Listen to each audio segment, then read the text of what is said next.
The Black Stones. The Black Stones. Focus question. How does the relationship between Tella and Paco change over the course of the story? The Stones. Tella glanced over her shoulders before she picked up the two small black stones near the river's edge at the base of Apache Leap Mountain. If her brother was watching, he'd want the stones for himself, and she didn't want to give them to him. She had found them, and they were hers. Paco was busy tossing pebbles into the river, so Tella bent down and picked up the dark black stones. When she held them up to the sun, the light made them glow softly. "Hey, let me see," her brother called. Tella groaned and closed her fist tightly over the stones. If she were quick enough, she might be able to hide them from her twin. Tella hugged her knees and listened to her brother's footsteps as he ran over to her. When he was behind her, she rose and started to walk away. "Come on," Paco said.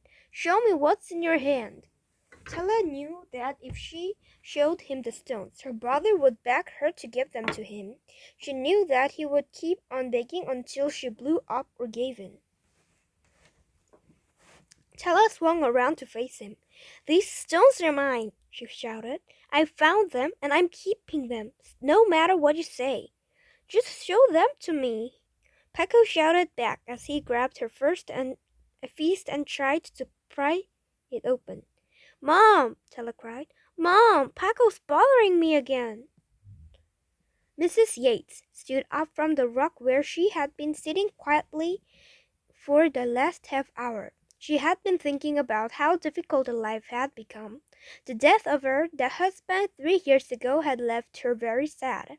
Somehow her children had taken the anger they felt over their father's death and turned it against each other.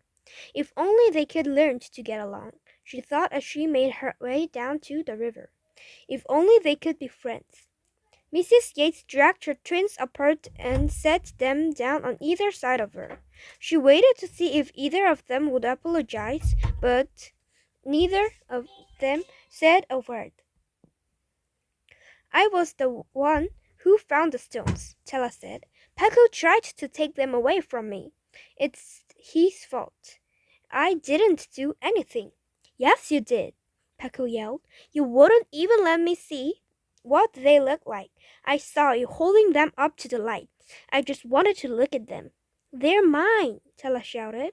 Mrs. Yates closed her eyes. Their fighting was making her tired. Volcanoes and magic. "Your arguments make me very unhappy," Mrs. Yates said softly. "You are brother and sister, twins even. You could be best friends for your entire lives if you would only try a little harder to get along. Will you try?"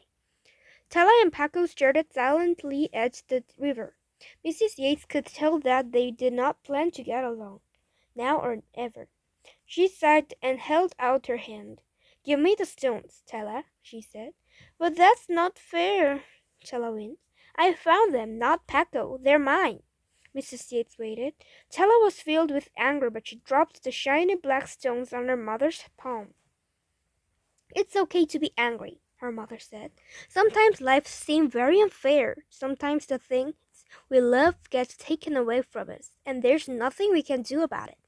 That is why we must be thankful to our friends and family. They are more important than the objects we find in the world." Tella was furious. She found the stones, hadn't she? Her brother could find his own treasures. Why did he need to take hers? Mrs. Yates told them both to hold out a hand and dropped one stone into each child's palm. Then she led them both up the trail and home for dinner.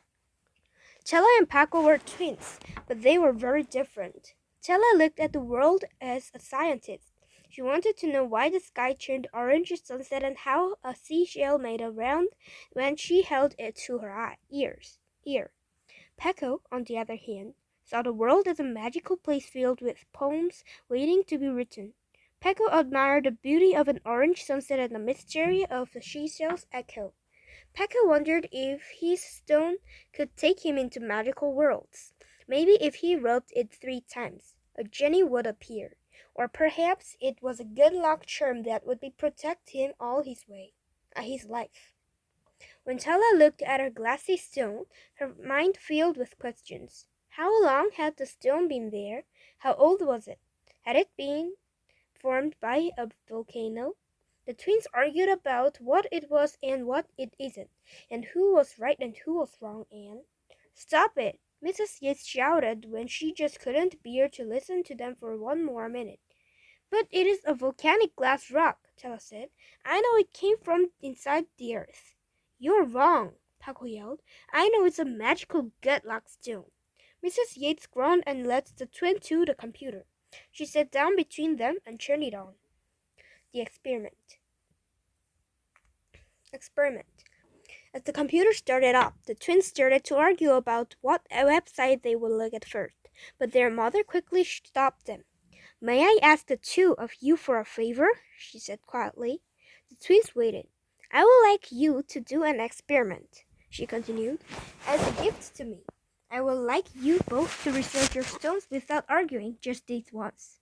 I'll work with you to find the answers, but not fighting.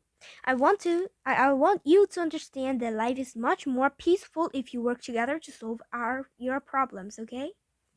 Tala and Paco looked at each other for several seconds, and then they shrugged. "Okay," they agreed. "What do you think we should search for first?" Mrs. Yates asked. "I know that what we should do," Paco said. "We should." The sad look on his mother's face made him stop. "Maybe there's a better way to go about this project." "You can decide," he said to his sister. "Maybe we should search for the name of our stones," Tella suggested. "Let's type the words volcanic glass into the search engine and see what comes up." "I don't care about volcanoes," Paco said. "Let's type in good luck stones. Volcanic glass. Good luck stones."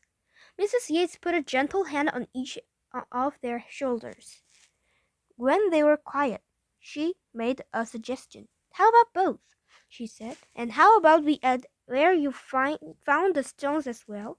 She typed the words volcanic glass gunlock stones Apache Leap Mountain into the search engine and waited to see what would happen.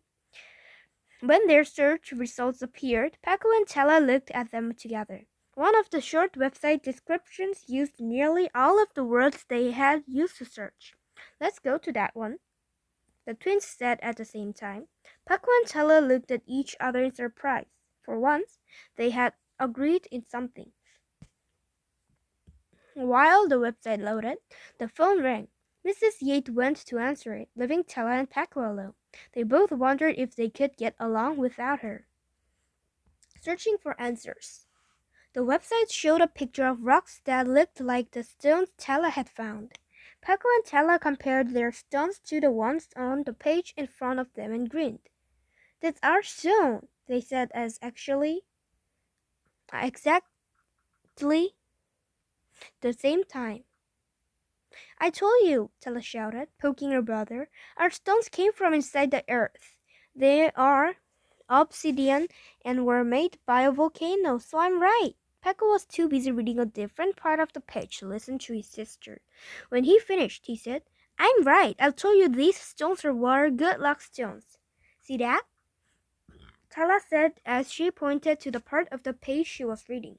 Paco followed her fingers to the words volcanic glass and read the part of the page. Then he pointed to the words good luck stones and watched as she read. "We were both right," Paco said. "Yes, we were both right," Tala agreed. "Let's read more about the legend of the Apache Tears," Paco said. "It doesn't explain much on this page." The twins went back to the search page, typed in Apache Tears, and waited as several results came up. One website mentioned the Pinal Apache, which was a name once given to a band of Apache in Arizona, where Tala and Paco lived. "Let's try that one," Paco said, and his sister agreed. Paco began to see that he was tired of fighting about every little thing. The webpage showed an illustration of an Apache warrior. Tella and Paco read the poem on the webpage slowly and carefully. Paco noticed that his sister was rubbing her stone between her fingers as she read, and he wondered if she was making a wish. Tella didn't usually like legends. She enjoyed reading about science, but Peko could tell that his sister was really interested in this story. Peko decided that he would read more about volcanoes and try to understand how the river made rough rocks into smooth stones. Maybe he would finally understand why these things interested his sister so much. For now, Peko and Tella decided to write down the legend so that they would have it to remember. Apache Teardrops, the legend of the Apache Tears.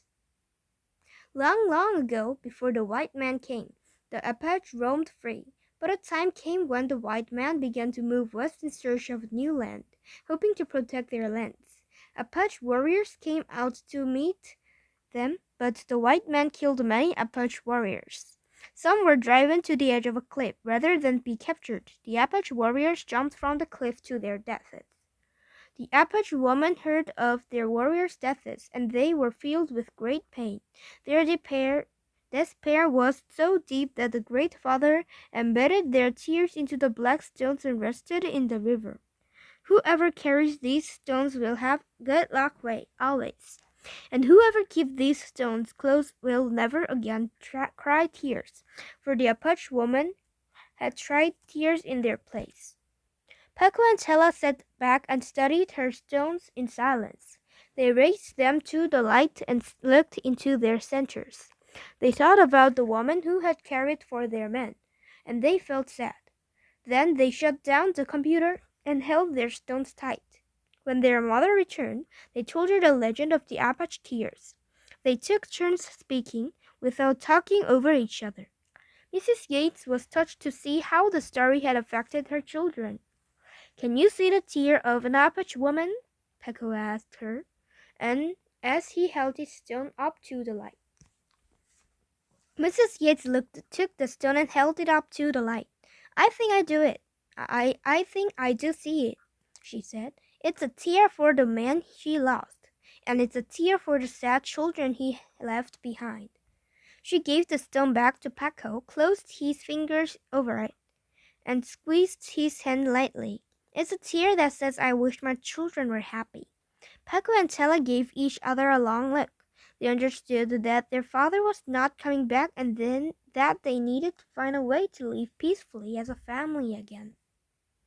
That night, after talking it over, Peko and Tella gave their stones to their mother.